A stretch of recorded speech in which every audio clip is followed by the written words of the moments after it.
নমস্কার, অলোক দত্ত, ট্রাভেলার অলোক। আমরা এবারে বেরিয়ে পড়লাম সোজা পারমাদন ফরেস্টের দিকে। পারমাদন ফরেস্ট হচ্ছে পশ্চিমবাংলার উত্তর চব্বিশ পরগনা জেলার অন্তর্গত। তো এই উত্তর চব্বিশ পরগনা জেলার মধ্যে এই জঙ্গলটা, এটার আর একটা নাম হচ্ছে বিভূতিভূষণ বন্দ্যোপাধ্যায় অভয়ারণ্য, ওয়াইল্ড লাইফ স্যাঞ্চুরি। তো এই ওয়াইল্ড লাইফ স্যাঞ্চুরিটা প্রায় 92 হেক্টর এরিয়া নিয়ে এটা অবস্থিত। তো এখানে অনেক রকমের পশু পক্ষী আর বিশেষ করে হরিণ, এখানে প্রচুর হরিণ পাওয়া যায়। তো এই হরিণরা এটা একটা এমনভাবে রেখেছে যে এদেরকে টাইম টু টাইম খেতে দেয় এবং এরা সেইভাবে এখানে অ্যাকচুয়ালি ব্রিডিংও হয়। আর এই হরিণ নিয়ে আবার বিভিন্ন জায়গায় পাঠানো হয়, যেমন সুন্দরবনে বা অন্যান্য ফরেস্টে যেখানে হরিণ কম আছে এখান থেকে পাঠানো হয়। সুতরাং এটা একটা খুব ভালো উদ্যোগ যে হরিণের ব্রিডিং এই পারমাদন ফরেস্টে হয়। এখানে আসবেন কি করে? কলকাতা থেকে মাত্র 115 কিলোমিটার দূরত্ব, আর রানাঘাট হচ্ছে কলকাতা থেকে 80 কিলোমিটার, আর ওখান থেকে হচ্ছে প্রায় 35 কিলোমিটার রানাঘাট থেকে। তো রানাঘাট থেকেও আসা যায়, অথবা বনগাঁ থেকে গাইঘাটা হয়ে এখানেও আসা যায়। আর একটা রাস্তাও আছে, সেটা হচ্ছে যদি কেউ ধর্মতলা থেকে বাস ধরেন তাহলে দত্তফুলিয়া পর্যন্ত যাওয়া যায়। দত্তফুলিয়া কলকাতা থেকে মাত্র 109-10 কিলোমিটার, আর ওখান থেকে 6 কিলোমিটার হচ্ছে নলডুংরি।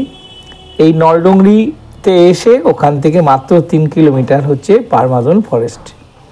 তো এটা হচ্ছে সব থেকে ইজিয়েস্ট রাস্তা।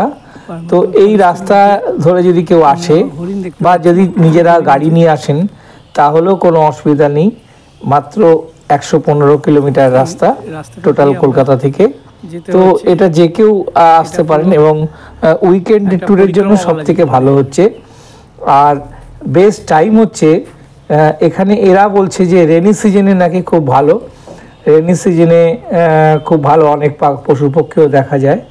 আর এছাড়া তো উইন্টার মানে সেপ্টেম্বর থেকে ফেব্রুয়ারি মার্চ পর্যন্ত যদি আসেন তাহলে অনেক কিছুই দেখতে পাবেন। তো এই হচ্ছে আমাদের মোটামুটি একটা ছোট মানচিত্র আপনাদের সামনে তুলে ধরার চেষ্টা করলাম। কিন্তু এটার আরেকটা সমস্যা হচ্ছে যে এই পারমাদনের ভেতর দিয়ে এটা টিকিট করেছে প্রায় 100 টাকা।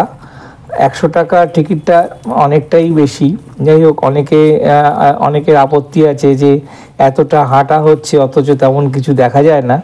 কিন্তু কি করবে, কর্তৃপক্ষেরও উপায় নেই, কারণ এখানে যে হরিণদের প্রচুর পরিমাণে খাবার দেওয়া হয়, দুবেলা খাবার দেওয়া হয়, একবার সকাল 9টায় আর একবার বিকেল 3টের পরে, 3টে থেকে 4টের মধ্যে খাবার দেওয়া হয়। তো এই টোটাল রাস্তাটা হচ্ছে অ্যাপ্রক্সিমেটলি প্রায় 10 থেকে 11 কিলোমিটার। এটার মাঝামাঝি জায়গা একটা আছে, সেই মাঝামাঝি জায়গার ওপারটায় হচ্ছে নদী আছে, একটা ইছামতি নদীর ওপারটায় আছে নীলকুঠি বলে একটা জায়গা আছে, ওটাও খুব সুন্দর।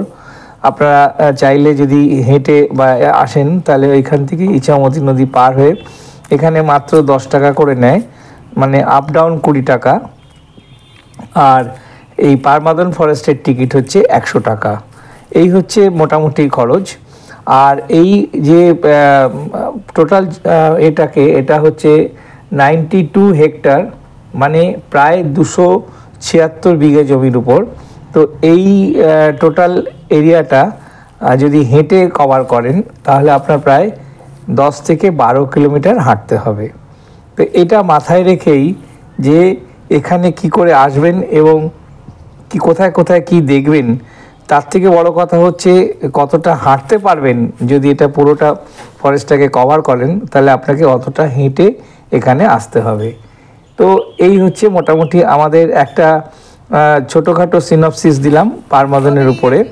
তো আপনারা যারা আসবেন তারা অবশ্যই এটাকে মাথায় রেখে আসবেন। বলুন কেমন লাগলো? ভালো, হ্যাঁ, দারুণ দারুণ, অসাধারণ। অসাধারণ।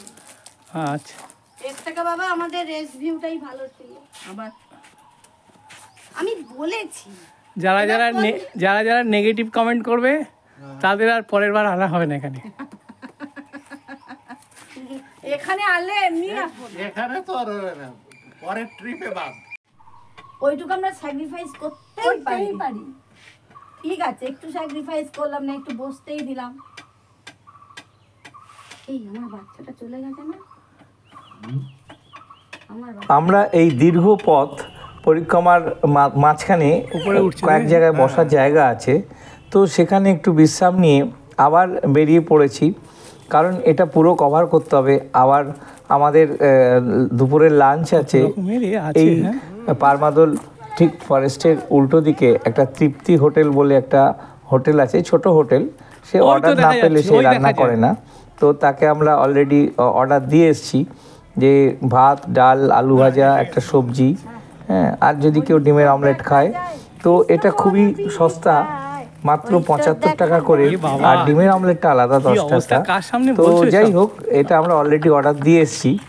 তো আমরা এখন পারমদন ফরেস্টের মধ্যে রয়েছি এবং এখানে কি কি জীবজন্তু পাওয়া যায়, কি দেখা যায় সেটার আশায় রয়েছি। তো এখানে আমরা যে সামনেটায় রয়েছি এখন গেটের সামনে, এই গেটের সামনে বলুন পারমাদল কেমন লাগছে? অসাধারণ, খুবই ভালো অভিজ্ঞতা। শুধু একটু পরিষ্কার হলে আরেকটু ভালো লাগতো। তাহলে কর্তৃপক্ষকে আমরা এটার প্রতি দৃষ্টি আকর্ষণ করব, হ্যাঁ, যাতে আরেকটু এটা যত্ন নেয়। হ্যাঁ, খুবই ভালো লাগলো, বিশেষ করে নদীটা, ইছামতি নদী, ইছামতি নদী নৌকোয় করে পার হলাম, তখনও ভালো লাগলো। একটা ট্যুরিস্ট স্পট হিসাবে খুব ভালো জায়গা, আর বিশেষ করে বিভূতিভূষণ বন্দ্যোপাধ্যায়ের নাম জড়িত, তাই এই জায়গাটা আরেকটু যদি সরকার নজর দেয় তাহলে আমার মনে হয় কাছাকাছির মধ্যে পর্যটন কেন্দ্র হিসাবে খুবই ভালো স্বীকৃতি পাবে। এবং এটা সুন্দরভাবে একটু মেনটেন করলেও যাতে আরেকটা আছে, যদি এখান থেকে এই পরিক্রমাটার জন্য কোনো যান ব্যবস্থা করা হয় ছোটোখাটো, কারণ অনেকে তো হাঁটতে পারেন না এতটা জায়গা, তো ওই ব্যাটারি চালিত গাড়ি ফাড়ি যদি এখানে ব্যবহার করা হয় তাহলে অনেকেই এটাতে উপকৃত হবে। এবং আগামী দিনে আমার মনে হয় যে এটা যদি চালু করা হয় তাহলে এটা যেমন একটা সরকারের লাভজনক কেন্দ্র হয়ে যাবে, ঠিক তেমনি পর্যটন শিল্প হিসাবে, পর্যটন কেন্দ্র হিসাবে এটা খুব ভালো একটা স্থান পাবে। ট্রাভেলার অলোক পর্যটন জায়গা হিসাবে খুবই ভালো জায়গা, এবং সবথেকে বড় কথা হচ্ছে কলকাতার খুবই কাছে, মাত্র 115 থেকে 16 কিলোমিটার রাস্তা। তো এই অবস্থায় যে কেউ একদিনে গিয়েও সেম ডেতেও ব্যাক করে আসতে পারেন, কিন্তু যদি এখানে থাকেন তাহলে পাশাপাশি অনেক কিছু দেখারও সুযোগ পাবেন। যেমন ধরুন এখান থেকে নলডুগুরি থেকে মাত্র 3 কিলোমিটার দূরে একটা জায়গা আছে, সেটা হচ্ছে চৌটিয়া, যেটা ইন্ডিয়া বাংলাদেশের বর্ডার আছে, এটাও একটা দেখার মতন।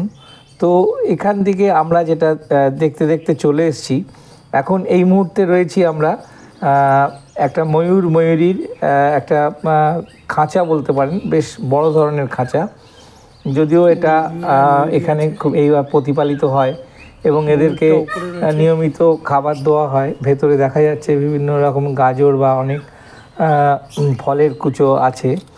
তো নিচে ওই ময়ূরীটা রয়েছে আর ওপরে ময়ূরটা রয়েছে। তো আমরা সোজাসুজি চলে এসেছি একদম এই পারমাদন ফরেস্টের যেখানে পশু পাখিরা রয়েছে।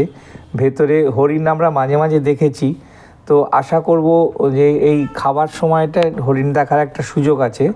কর্তৃপক্ষ তাই বললো এখান থেকে যে সকালে 9টার সময় আর বিকেলে 3টের পরে, মানে 4টে নাগাদ, 3টে থেকে 4টের মধ্যে এদেরকে খাবার দেওয়া হয়।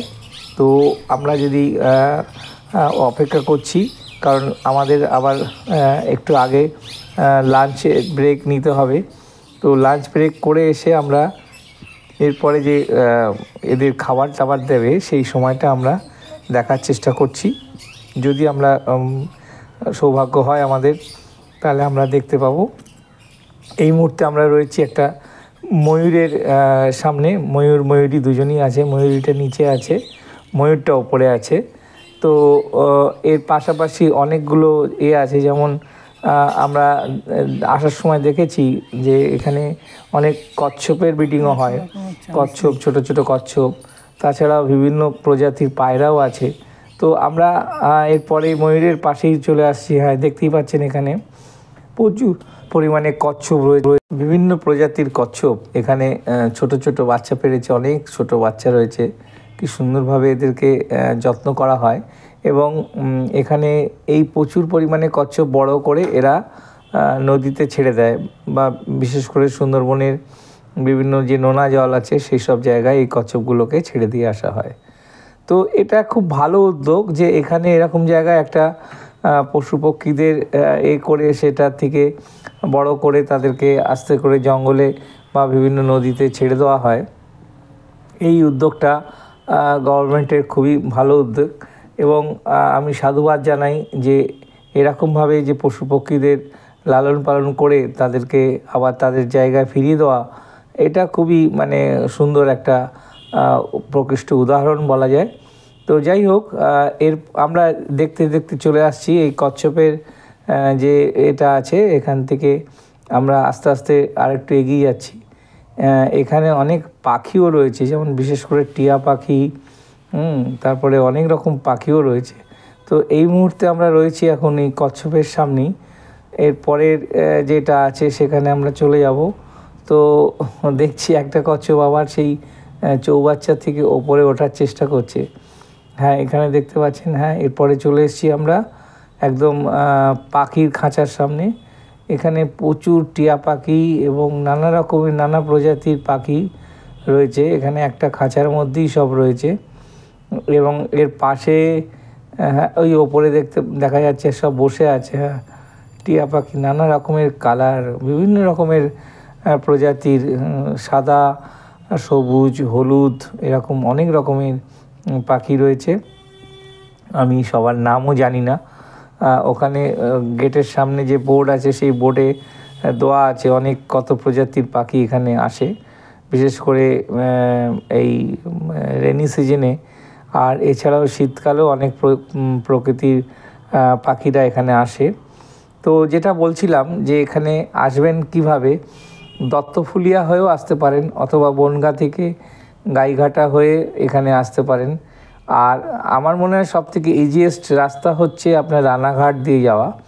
রানাঘাট থেকে দুবার যদি চেঞ্জ করা যায়, রানাঘাট থেকে একটা বাসও যায়, সেটা হচ্ছে দত্তফুলিয়া হয়ে। তাছাড়াও ম্যাজিক সার্ভিস আছে, ম্যাজিক সার্ভিস দুবার ব্রেক করেও এখানে আসা যায়, এবং সেটা জার্নিটা অনেকটা কম হয়, কারণ মাত্র 30-35 কিলোমিটার ওই দুটো ব্রেক করে গেলে। আর যদি বনগাঁ দিয়ে আসা যায় তাহলে ওদিক দিয়েও আসা যায়। তো আমাদের যেটা মানে আপনাদের সামনে তুলে ধরার, যে আপনারা নিজেদের গাড়িও আনতে পারেন, অথবা যে পাবলিক ভেহিকেলস যেটা আছে, যে বাসে এসে দত্তফুলিয়া থেকে নলডুংরি থেকে মাত্র 3 কিলোমিটার রাস্তা এই পারমাদন ফরেস্ট, বা এর আরেকটা নাম হচ্ছে বিভূতিভূষণ বন্দ্যোপাধ্যায়ের ওয়াইল্ড লাইফ সেঞ্চুরি। অনেক বড় বড়। তো এই এখানে দেখছেন যে পায়রা, কত রকমের পায়রা রয়েছে, এবং বিভিন্ন প্রজাতির পায়রা, মানে বেশ বড় বড় সাইজের পায়রা। মানে এই পায়রাগুলো জানি না এরা কোথার থেকে করেছে, কিন্তু কালেকশন করেছে, কিন্তু খুব দামি দামি পায়রাও রয়েছে এর মধ্যে। আমি যেটুকু মানে এটা জানি যে এই পায়রাগুলো মানে খুব কস্টলি পায়রা। তো এখানে রাখা আছে, এদের খাঁচার মধ্যেই আছে। তো এদেরকে দেখাশুনো করতে হয় ঠিক মতো, খাবার টাবার দেখি ঠিক টাইম দেয়, পর্যাপ্ত ব্যবস্থাও আছে। শুধু কর্তৃপক্ষের কাছে একটা অনুরোধ করব যে আপনারা একটুখানি পরিষ্কার পরিচ্ছন্ন যদি রাখেন এবং এই জায়গাটাকে একটু নজর দেন, তাহলে আমার মনে হয় প্রচুর পরিমাণে পর্যটক এখানে আসতে পারবে। এই গেটে ঢোকা নিয়ে দেখুন, এই ভদ্রলোকের সঙ্গে আমাদের মতন কিছু দর্শক যারা এসছেন, ভিজিটার্স, তারা ভেতরে ঢোকার চেষ্টা করছে, কিন্তু এটা তো ঠিক না, কারণ ওনাকে তো একটা চাকরি করতে হয়। প্লাস আরেকটা অসুবিধা হচ্ছে যে এই সঙ্গে যদি কোনো কুকুর টুকুর ঢুকে যায় এবং সেই কুকুর যদি হরিণকে কামড়ায়, তাহলে সেই হরিণ আর বাঁচবে না। তো যাই হোক, ওনারও একটু দায়বদ্ধতা আছে, ইনি খাবার নিয়ে যাচ্ছেন। আমরা এইটার জন্য অপেক্ষা করছিলাম যে একসঙ্গে অনেক হরিণ দেখবো বলে। তো আসা যাক, আমরা এইখান থেকে দূর থেকেই দেখছি, দূরে দেখা যাচ্ছে প্রায় উনি যা বললেন 200-250 হরিণ রয়েছে এখানে। আর এই 200-250 হরিণকে নানা রকমভাবে এরা ব্রিডিং করে প্রচুর পরিমাণে এরা হরিণের দেয়।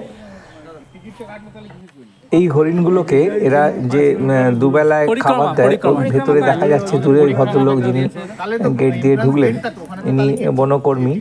তো ইনি নাকি দীর্ঘদিন ধরে আছেন এবং এরা একটা কিছু আওয়াজ করে বা ঠিক টাইমে এই হরিণগুলো ঠিক চলে আসে তাদের দৈনন্দিন খাবারের জন্য। তো এটা সত্যি একটা মানে মিরাকেল। আমরা না দেখলে বিশ্বাস করবো না যে সবার মধ্যে যে একটা টাইম বোধ আছে এবং কি সুন্দর এরা মানে শৃঙ্খলাবদ্ধভাবে পাশে কোনো কেউ কারোর সঙ্গে কোনো ঝগড়াঝাটি মারামারি এসব কিছু না করে দিব্যি বেশ সুন্দরভাবে এরা খাচ্ছে। তো এটাও একটা দেখা হলো এই ফরেস্টে আসলে, যে কি করে মানে ছাড়া, মানে এই তো খাঁচার জন্তু জানোয়ার একরকম, আর এরকম ছাড়া অবস্থায় হরিণ তারা কি সুন্দর টাইমে এক জায়গায় চলে আসে খাওয়ার জন্য।